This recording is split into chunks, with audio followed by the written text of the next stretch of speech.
నమస్సుమాంజలి. శుక్లాంబరధరం విష్ణుం శశివర్ణం చతుర్భుజం ప్రసన్నవదనం ధ్యాయే సర్వవిఘ్నోపశాంతయే. గణనాథ, ఇప్పటి వరకు 14వ అధ్యాయం మొదటి 9వ శ్లోకం వరకు వాటి యొక్క తాత్పర్యం తెలుగు ఇంగ్లీష్లో చదువుకోవడం జరిగింది. ఈనాటి వీడియోలో తదుపరి 10వ శ్లోకం నుంచి 18వ శ్లోకం వరకు ఈ వీడియోలో వాటి యొక్క తాత్పర్యం తెలుగు ఇంగ్లీష్లో కూడా చదువుకుందాం. భగవద్గీత 14వ అధ్యాయం 10వ శ్లోకం ఏం చెప్తుందంటే, రజస్తమశ్చాభి భూయా సత్వం భవతి భారత రజః సత్వం తమస్వైశ్చైవ తమః సత్వం రజస్తదా. ఈ 10వ శ్లోకం యొక్క తాత్పర్యం ఏం చెప్తుందంటే, మనం నిన్నటి వీడియోలో చదువుకున్న మొదటి 9 శ్లోకాలు వాటి యొక్క తాత్పర్యం ఏ విధంగా అర్జునుడికి కృష్ణుడు బోధించినట్టుగా మనం చదువుకొని వాటి యొక్క తాత్పర్యం తెలుసుకున్నాం. అదేవిధంగా కొనసాగింపుగా ఈ 10వ శ్లోకం యొక్క తాత్పర్యం ఏం చెప్తుందంటే, ఓ భారత వంశస్థుడా, కొన్నిసార్లు రజస్తమో గుణములు జయించి సత్వగుణమును ప్రబలమగును. మరికొన్నిసార్లు రజోగుణము సత్వతమో గుణములను జయించును. మరికొన్నిసార్లు తమో గుణము సత్వరజోగుణములను జయించును. ఈ విధముగా గుణములను నడుమ ఆధిపత్యము కొరకు ఎల్లప్పుడూ పోటీ కొనసాగుతుండును అని మనం ఈ 10వ శ్లోకం యొక్క తాత్పర్యంగా మనం వాటి యొక్క అర్థాన్ని తెలుసుకోవచ్చును.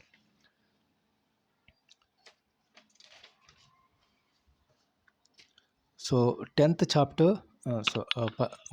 chapter 10th sloka, which conveys sometimes sattva, it's a goodness, it prevails the overpowering the rajas like a passion, and the tamas ignorance or dissident of Bharata. Sometimes rajas prevails overpowering the sattva and tamas, and at other times the tamas prevails overpowering sattva and rajas. This was the meaning of the 10th sloka of the chapter 14 of the Bhagavad Gita. తదుపరి మనం 14వ శ్లోకం వాటి యొక్క తాత్పర్యం ఏ విధంగా చదువుకుందాం.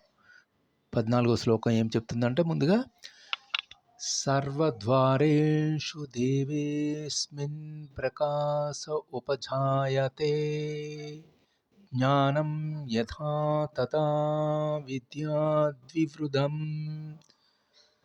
సత్వమిత్యుత. ఈ 11వ శ్లోకం ఏం చెప్తుందంటే, దేహములోని ద్వారములన్నీ జ్ఞానముచే ప్రకాశవంతమైనను సత్వగుణాభివృద్ధి అనుభూతిని వచ్చును అని మనం ఈ 11వ శ్లోకం యొక్క తాత్పర్యంగా వాటి యొక్క అర్థాన్ని ఈ విధంగా చదువుకోవచ్చును.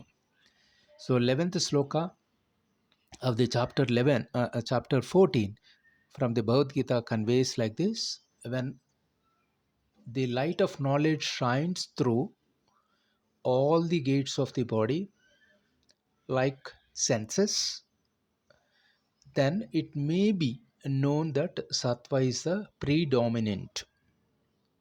This was the meaning conveys from the sloka 11 of the chapter 14.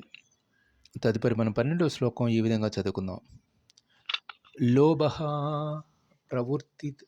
ప్రవృత్తిరారంభంబః కర్మణామసమః స్పృహో రజస్యేత్యాని జాయంతే వివృద్ధే భరతర్భా. ఈ 12వ శ్లోకం ఏం చెప్తుందంటే, ఓ భరత వంశ శ్రేష్ఠుడా, రజోగుణమును వృద్ధి చెందినప్పుడు లోభము, కామ్యకర్మ తత్పరత, కార్యములలో తీవ్ర యత్నములు, అణచసాధ్యముగాని కోరిక, తపన అను లక్షణములు వృద్ధి చెందును అని మనం ఈ 12వ శ్లోకం యొక్క తాత్పర్యాన్ని చదువుకోవచ్చును. So the 12th shloka of the chapter 14 conveys greed, activity, the undertaking of actions, restlessness and longing. These arises when Rajas is a predominant, O chief of Bharata. తదుపరి మనం 13వ శ్లోకం ఈ విధంగా చదువుకుందాం. 13వ శ్లోకం ముందుగా ఏం చెబుతుందంటే, అప్రకాశో ప్రవృత్తిశ్చ ప్రమాదో మోహ ఏవచ తమస్యేతాని జాయంతే వివృతే కురునందన.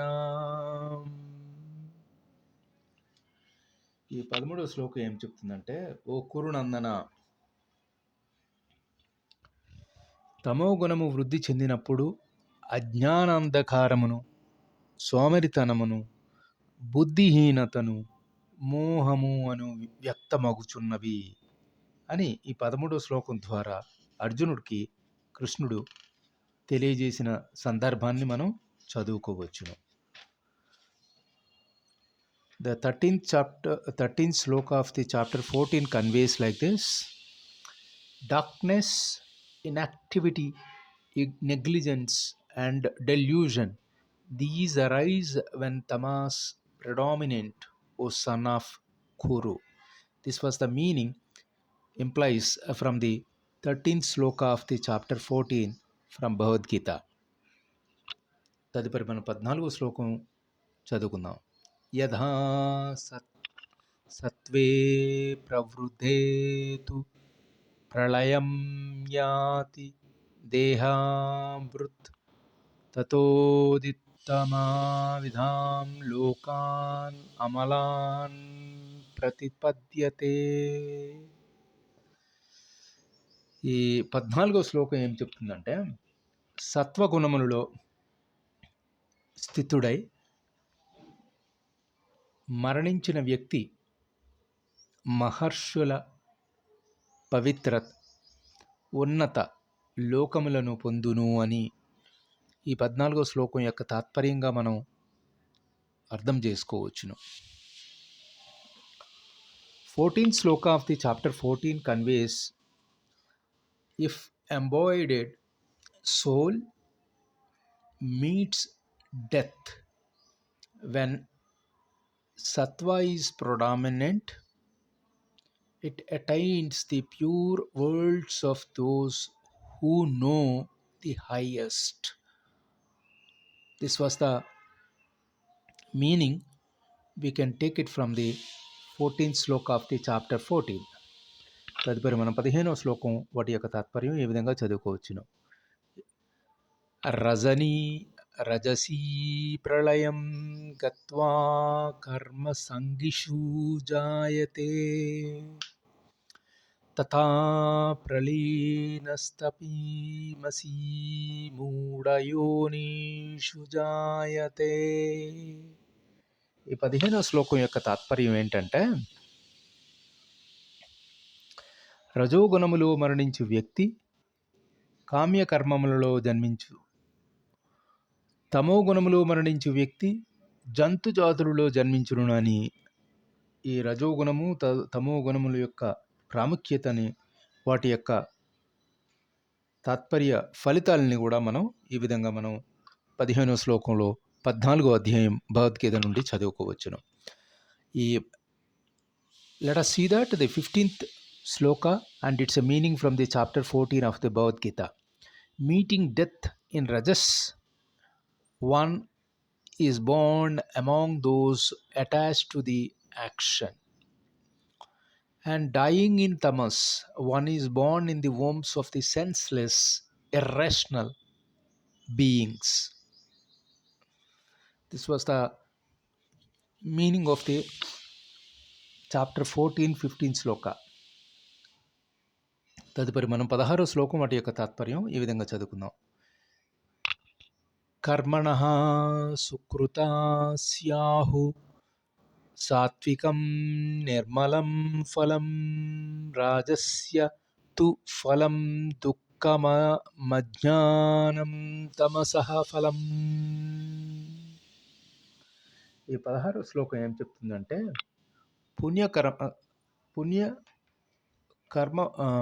కర్మఫలములు నిర్మలము, సత్వగుణ ప్రధానమైనదిగాను చెప్పబడుచున్నవి.